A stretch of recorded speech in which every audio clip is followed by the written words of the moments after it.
Work experience, hundo. But that's if you want to be a dietitian. If you want to be a research dietitian, then cool, yeah, do your honours, then try and do your PhD after. Sweet, if that's the path that you want to go down. But for me, I think getting work experience across different areas, so whether it be private practice, corporate, aged care, sport, even hospital staff, like doing that, then that gives you a lot more ideas around what it is to actually be a dietitian, picks up on different tips, so when you come out, you're actually rolling. You're not like every other university grad is like, oh, I was studying so much, I didn't have time to do work experience. It's just like, you've got time, use it more wisely, and doing an honours can be really useful for being able to assess research, to identify what's good and not, and where to go and speed up that process when you get out.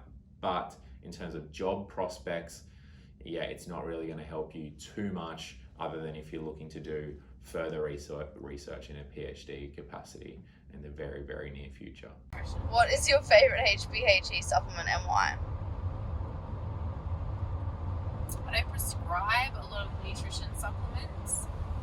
I actually quite like the compact, so the Anthropometrist and compact versions thereof, just because a lot of the time when you're prescribing enteral supplements and nutrition supplements to clients, it's elderly clients with a low appetite, and sometimes those bigger bottles, the 200ml bottles, are just way too much. So the little compact 120s are really great, particularly for those with reduced appetite, and they still hit the energy and protein targets that you're after. So yeah, the compact versions are my favourite.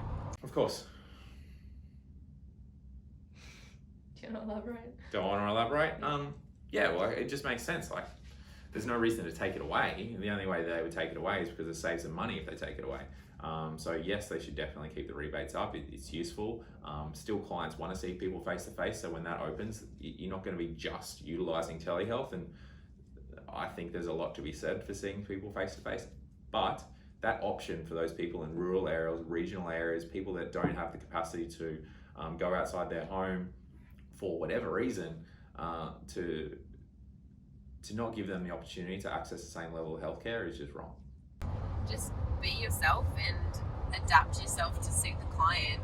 Like, obviously it might be if you're in an environment where you feel comfortable and they're not comfortable, it's just trying to make them feel comfortable. So it might be just casually chatting to them about how their day was or what their week's been like, and maybe seeing if you can resonate with that, or just talk to them like you would if you were talking to someone in the coffee shop or the coffee shop attendant. Like, just trying to treat them like a person, I think, is really fundamental to that. And then you can just have a conversation with them. It doesn't need to be contrived or about whatever it is that you're there to do. But I mean, it should just be happening all the way throughout the consults, where as they're giving you information, you're learning more about them, then being able to react and respond accordingly to that, like you would if you were talking to your friend, is part of building rapport.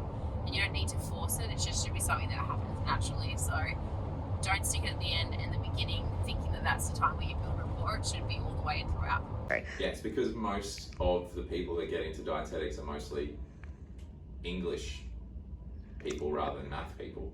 So chemistry tends to have a little bit more math and very defined black and white lines, whereas not the same with physiology. It's all black and white. It is what it is, versus like, oh, I can integrate my feelings and thoughts into this stuff. So it is a lot harder, but you need to be able to do that because the science is a science. And before you can apply the art of dietetics, you need to know the science. So it's just a part of it. You're going to hate something. I love math, but I hated stats. It is what it is, but it's useful. So know that you need to do that to get to the dietetics, and then suck it up. Most poorly understood area of nutrition therapy? I would probably say food and counselling. Food is still forever misunderstood, and the nuances are so unique to individuals that I think that it's really poorly understood still. And counselling skills, so most new grads struggle, and generally dietitians struggle. I think they're really good at building rapport, but then they can't do the food and the counselling at the same time. It's kind of one or the other, and then you're still probably missing the mark. So I would say the ability to do both in a crafty, artistic way is really poorly done, and that's because it takes time and skills and experience, and I don't see a lot of dietitians doing that well, because it does take a while, right? And so obviously you got to be good at both, and I think that's poorly done for most people that I've Tips for research planning. Research planning. Identify what you want to research and then Google it. And then plan it. In terms of research planning, it's just like, well, I don't really understand the question, because it's just like, well, you identify what you want to find out and then you target different areas where you can find it out. So whether it be a Google search because it's super basic, or it's a Google search that leads to Google Scholar, which leads to going to an actual research peer-reviewed journal and then getting a systematic review on that and going to the Cochrane database, or it's just have a systemized process of like, what is my aim? What is my method? This is the results that I'm seeking to achieve. And then you have a conclusion. I don't know, it's just super basic. Of course, there's nothing really.